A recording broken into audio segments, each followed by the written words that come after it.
In a small town filled with chiming bells and winding streets, there lived an old clockmaker named Theo. Theo spent his days repairing clocks of every shape and size, tiny pocket watches, tall wooden clocks, and even the grand bell tower in the center of town. But Theo was not lonely. He had a friend, a tiny brown sparrow named Pip. Every morning Pip perched on the windowsill of the workshop, chirping cheerfully while Theo worked. One windy afternoon, Theo discovered something unusual. A customer had brought in a strange clock, a golden one shaped like a bird's egg, glowing faintly from within.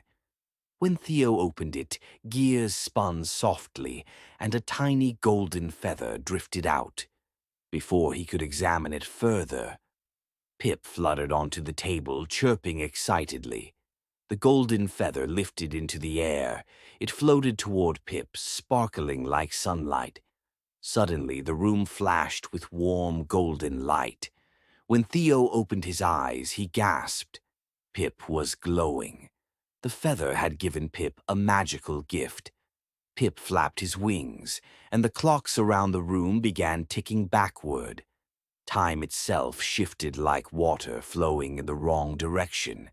"Careful, Pip," Theo cried, though gently. But Pip wasn't frightened. Instead, the little sparrow sang, a soft, warm melody that made the clocks slow, then stop altogether. The workshop grew still, silent, peaceful. Theo knelt beside Pip and whispered, "You can control time, but why did the feather choose you?" The golden feather floated again, circling Pip.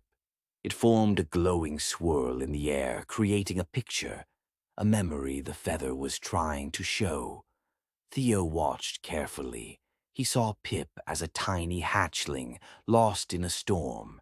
He saw Theo finding him, feeding him crumbs, giving him a place to rest. He saw years of quiet mornings, soft chirps, shared company. The feather was showing why Pip had been chosen. Because kindness shapes time.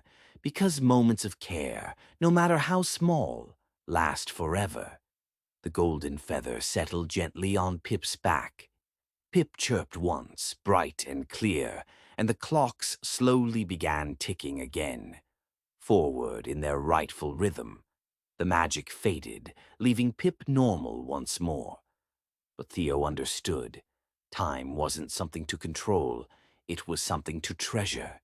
From that day on, Theo kept the golden clock in his workshop window, not to use its magic, but to remind himself and everyone who passed by that every moment of kindness becomes part of time itself.